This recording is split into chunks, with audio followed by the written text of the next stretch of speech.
Hey everybody, how's it going? Welcome to the No DQ live recap of AEW Dynamite for February the 10th, 2021. We have the AEW Revolution pay-per-view coming up pretty soon. We're getting close to it, less than a month away now. We also have the NXT TakeOver Valentine's Day Massacre. Actually, it's called the Vengeance Day TakeOver. That's coming up this Sunday. NoDQ.com will have you covered for that. I'll talk a little bit about NXT, but mainly I will be focused on Dynamite. So let's go ahead and get started. Shout out to the chat room, everybody watching this live. I appreciate it. And thank you to everybody watching on demand as well. We kicked off the show with our opening match, Darby Allin defending the TNT Championship against Joey Janela. Now, Janela has not done a whole lot on Dynamite as of late. Match was fine, solid match here, but at no point did I ever think that Joey Janela was going to win the TNT Championship. He got some good offense in, and he even kicked out of an Avalanche Code Red from Allin. However, Allin did pick up the victory with the coffin drop. And yeah, nice showing for Darby Allin as TNT champion, getting a successful title defense in here. This was fine. We had a recap of Kenta's debut from last week. Of course, Kenta from New Japan Pro Wrestling attacking Jon Moxley at the end of last week's Dynamite. The forbidden door has been opened. Moxley cut a promo talking about how he really wasn't surprised about what happened. And he said that Kenta now realizes that the time for cheap talk is over. He plugged their match coming up in a few weeks. And then he hyped up the main event for Dynamite, which was Moxley teaming up with Lance Archer against Kenta and the AEW World Champion, Kenny Omega. We had Sammy Guevara going into the Inner Circle locker room. He wanted to talk with MJF privately, and the cameraman was allowed to film this private conversation. Basically, Sammy said that he knows MJF is trying to take over the Inner Circle. MJF said that that's not the case, and Sammy Guevara is just jealous, and it's, in fact, more than jealousy. MJF believes that Sammy actually hates Jericho, and Sammy was sarcastically responding to this by saying, well, yeah, of course. Yeah, I just want to take over the Inner Circle. And as it turns out, MJF was recording this with his phone, I guess, to try and send it to Chris Jericho, even though you had the cameraman there filming this and Jericho could easily see this. MJF was going to try to get Sammy in trouble. Sammy took the phone, threw it against the wall, and then punched MJF right in the gut. We had Cody Rhodes teaming up with one of the newest members of the Nightmare family, which I guess isn't officially a faction, as Cody put it. It's like just a group of friends that are working together, people that Cody is recruiting. The Nightmare Factory, all these young up-and-comers that Cody's taking under his wing.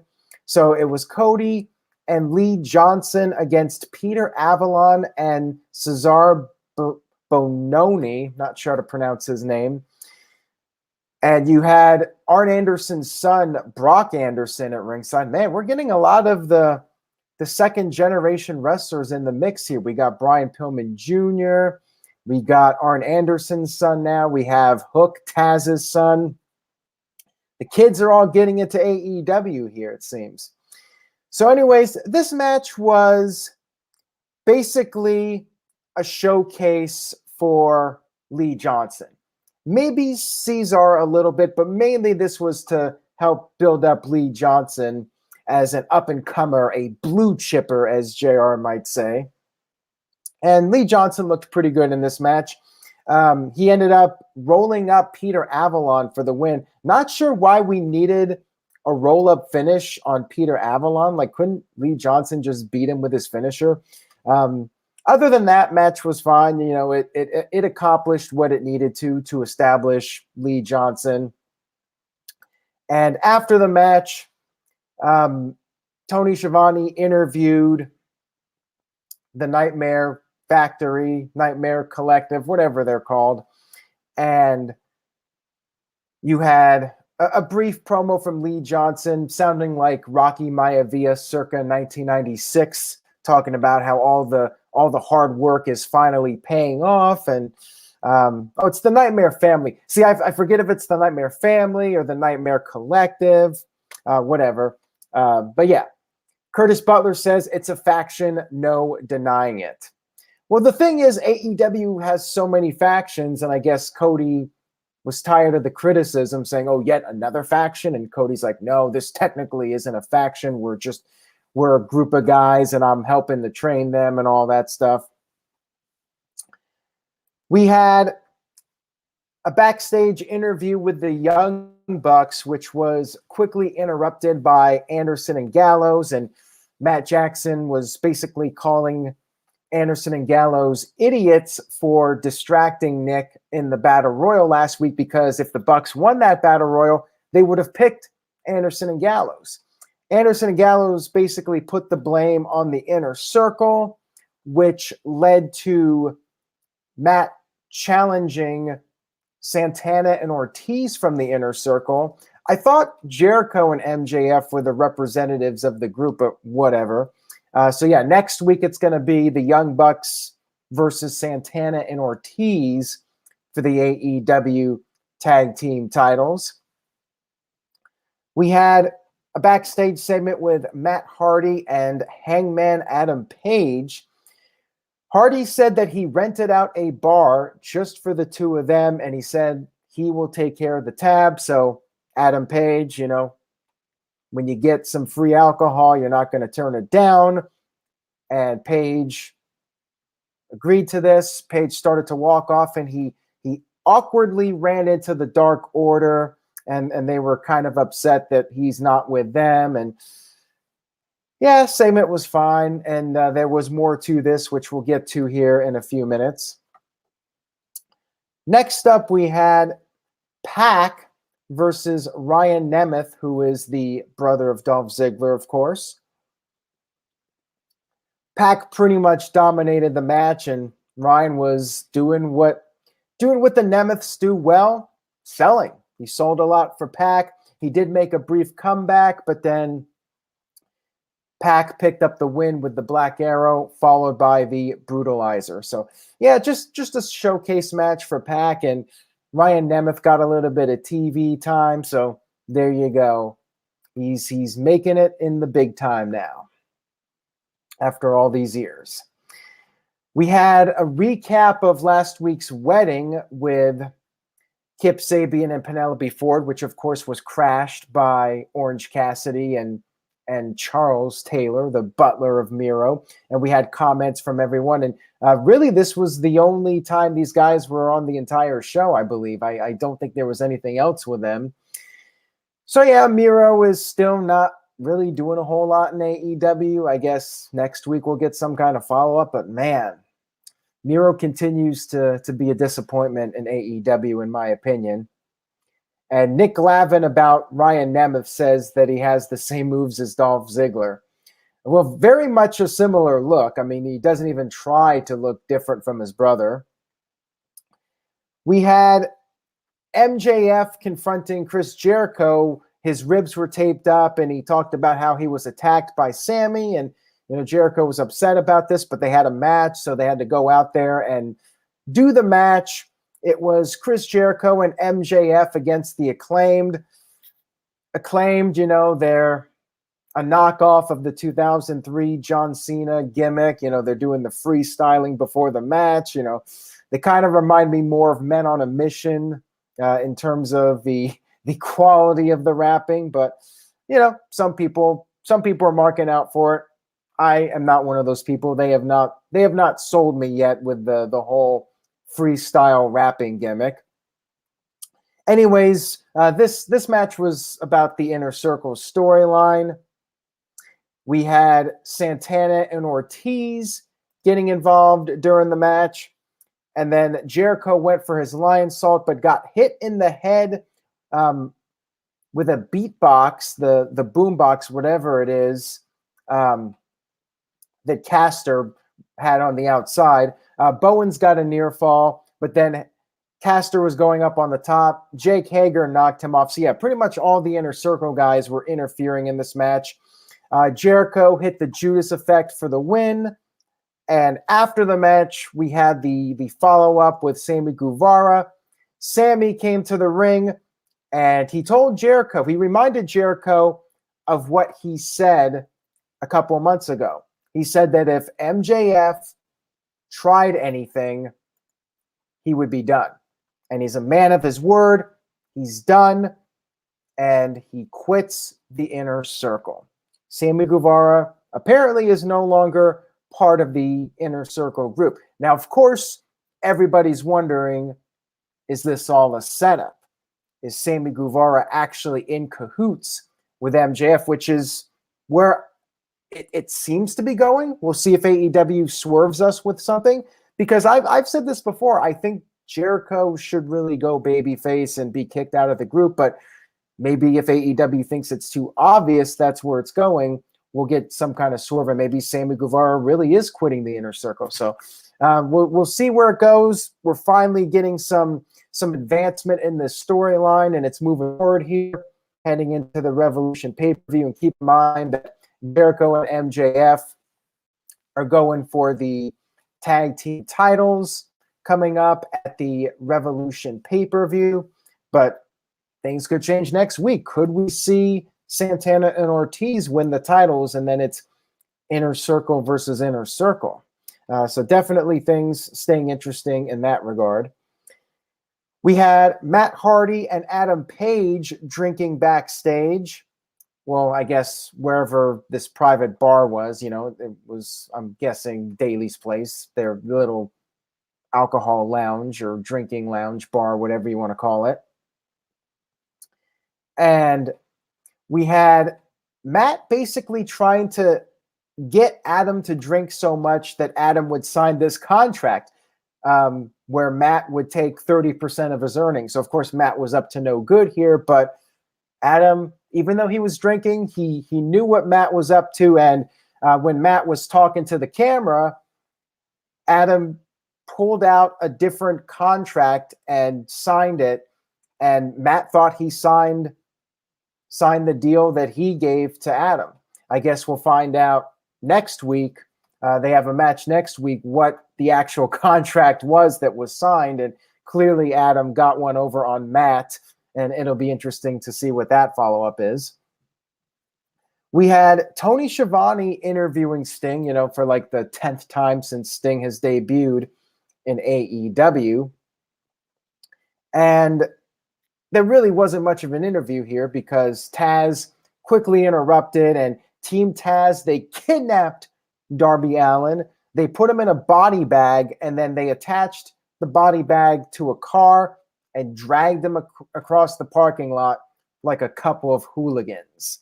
And I guess next week we're going to have some kind of response to that. But yeah, not a whole lot going on here. It was, cheesy and over the top. Didn't really do much for me in terms of getting me excited for this street fight coming up. They still got a ways to go. They still have like a month left before this pay-per-view, and I guess they got to drag it out as long as they can now. We had Kenny Omega interviewed in a golf course. He was golfing, and Alex Marvez interviewed him and wanted to know why Omega was golfing instead of preparing for this tag team event. And Omega said, he's already the top guy. He's won like the last 15 matches. He doesn't even know what it's like to lose anymore. And he said he's been clearing his thoughts, and he's not going to lose, just like he has not been losing for a long time.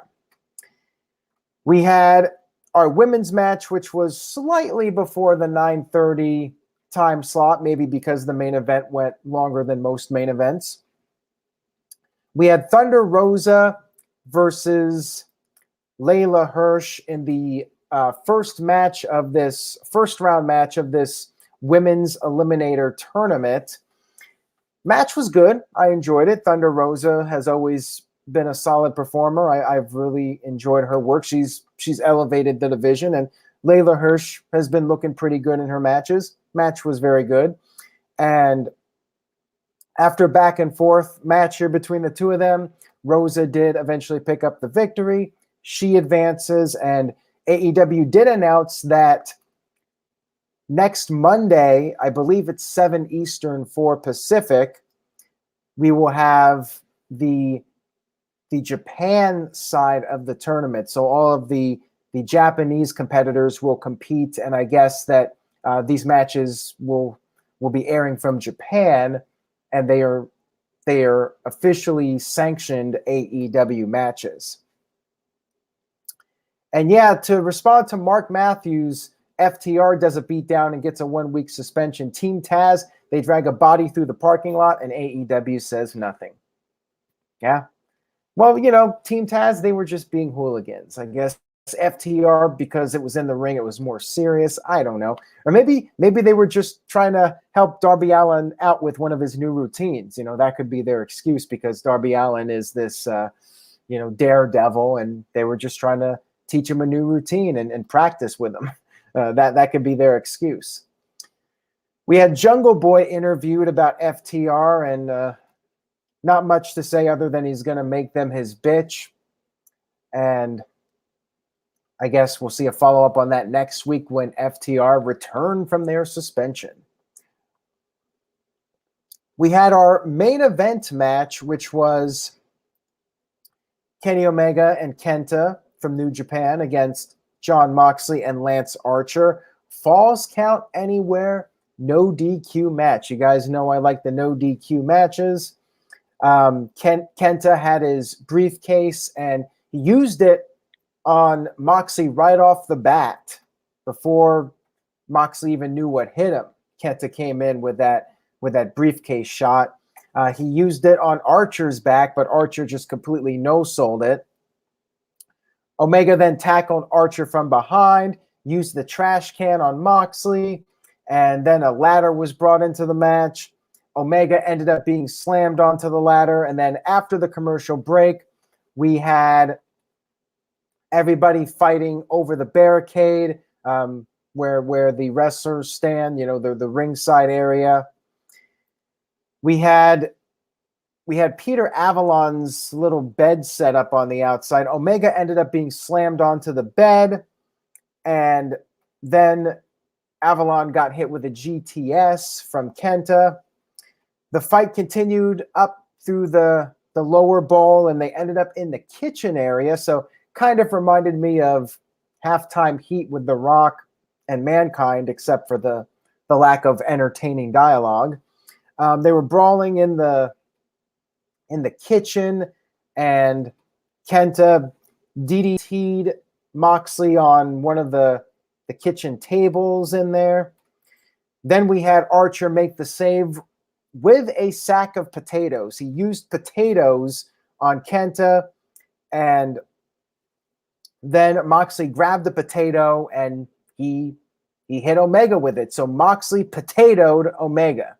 Tony Schiavone loved being able to say that line. And the fight went back to the ring, and Moxley got laid out with a V trigger on the announce table, or not the announce table, the timekeeper's table. And Kenta came off the stage with a diving foot stomp through the table, and then it was down to Omega and Archer in the ring. Archer got a near fall, and that's when Anderson and Gallows showed up. No big surprise here, since it's falls count anywhere, no DQ. Standard heel tactics.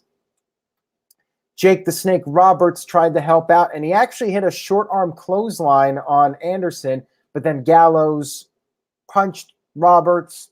Roberts fell down, and then Omega was going to try to hit the V trigger on Roberts, but Moxley made the save with a barbed wire bat, started hitting everybody with the bat. But then Kenta came in, hit the GTS on Moxley. Archer came back in and took out Kenta, but then a low blow to Archer brought him down, and it was basically 4-on-1. Anderson and Gallows hit the Magic Killer, and then Omega hit the V-Trigger. With the help of Anderson and Gallows, got up Archer for the One-Winged Angel and picked up the victory, giving the bad guys the win over Moxley and Archer. This was an entertaining event. As Cody Butler says, almost pay-per-view quality match. You know, it was really good. Really good, fun match to watch. No real surprises, though. I figured there would be the outside interference and the shenanigans. And one issue I have with the show overall, not just that it wasn't very eventful, but it's a problem with both WWE and AEW. Like, they're relying too much on the distraction finishes and people interfering. And it seems like every match there's people running in, and it's becoming a little bit overdone, in my opinion. Like, it's overdone in each company. And then when both companies are doing it, it's really becoming an issue, I think, where they're just relying on too many distraction/interference finishes in these matches. But the show was pretty solid overall. Main event, definitely worth checking out. And Leyla, Hirsch, and Thunder Rosa was a solid match.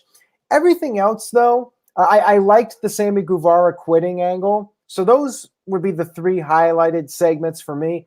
Everything else was kind of just filler. It was just okay. So I'd probably give the show a B-. It was fine. Not a home run by any stretch, but it was an entertaining enough show from start to finish that I felt like it was not a waste of my time. And TJS, nice little segue into NXT. I'll talk about a little bit of NXT real quick here.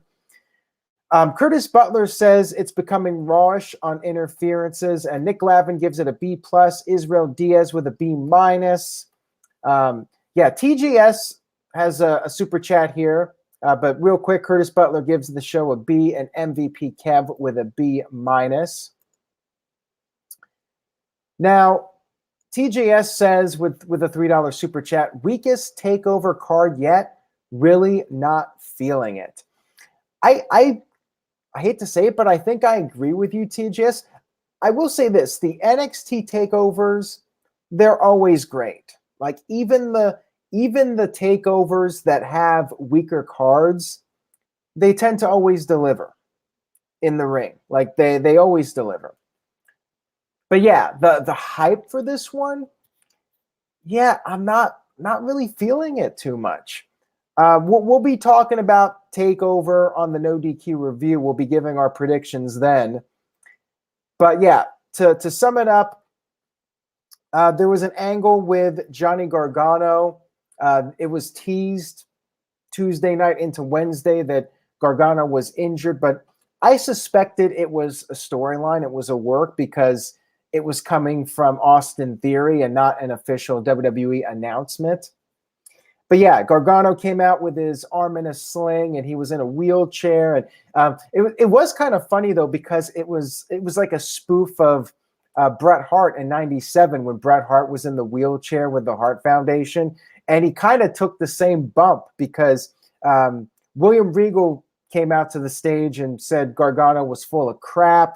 And Gargano tried to show off this X-ray to show that he did break his arm. And Regal said that was the wrong arm and basically called him out. Kushida then got into the ring and knocked Gargano out of the wheelchair, which was a similar bump to what Bret Hart took when Shawn Michaels super kicked him in '97. So I thought that was a nice little callback to that. And as far as the Dusty matches go, the tag team matches, well, I guess there is a little bit of a surprise. The Grizzled Young Veterans won their match in the main event against Ciampa and Thatcher. I was a little surprised by that one. And they will be going up against MSK in the final match of the Dusty tournament. But yeah, that was the main event. And yeah, it's just that right now NXT seems to have a lack of star power. Like Finn Balor and Pete Dunne, going to be an awesome match. But does anybody really think Pete Dunne is going to win the NXT title before WrestleMania? I don't. So they're going to have a really killer match for me to be able to get into it. Like if they can make me think that Pete Dunne might win the title, then they've done a hell of a job. Because right now, I would say there's almost no chance of Pete Dunne winning that title. Johnny Gargano versus Kushida. You know, people like Kushida. He's a fine wrestler, but I mean, this is a guy. If he's never going to go to the main roster. I mean, if he does, he's going to be chasing after the 24/7 title. Like they will never push him strongly on the main roster. I could end up eating those words, but if I had to make a prediction, I'm going to go on a limb and say Kushida will never be a major star in the main roster. And Gargano's kind of like a comedy character at this point of his career. So it's hard to get into that one on paper, but I'm sure the match will be really good. And the Dusty matches, you know, it's fine. I'm not even sure. Who are the tag team champions? Like, I seriously don't even know off the top of my head who the tag team champions are at this point. I think it's those guys with Oni Lorcan and Annie Birch, right? They're the tag champs. Like, I can't even think of off the top of my head. Like, that's how little it registers for me. So yeah, it's hard to really care about the Dusty Classic when I tend to forget who the tag team champions are. And the women's one is fine, but again, I wish they would have just done one Dusty tournament instead of two, in my opinion. And what else they got on TakeOver? I'm not even sure what the other matches are off the top of my head, but yeah, I'm sure it'll be a really good show. That I'm confident in. When it's all said and done, TakeOver will be a really fun show to watch. So anyways, guys, that's all I got for tonight. Thank you so much for tuning in. Stay tuned to the No DQ review. We'll do our full predictions for TakeOver and talk about the biggest news stories in wrestling. And SmackDown's coming up. NoDQ.com will keep you covered with everything. I'll be doing coverage Sunday night of TakeOver and coming back here on a live stream for my post-show thoughts. Make sure you guys subscribe if you haven't already. Head over to youtube.com/AaronRiftNoDQ. Click on the subscribe button and turn on the bell for notifications and just spread the word. If you could tell a friend about the live streams, I would very much appreciate it. Take care, everybody. Be safe. Stay positive, but not COVID positive. And I will see you guys next time.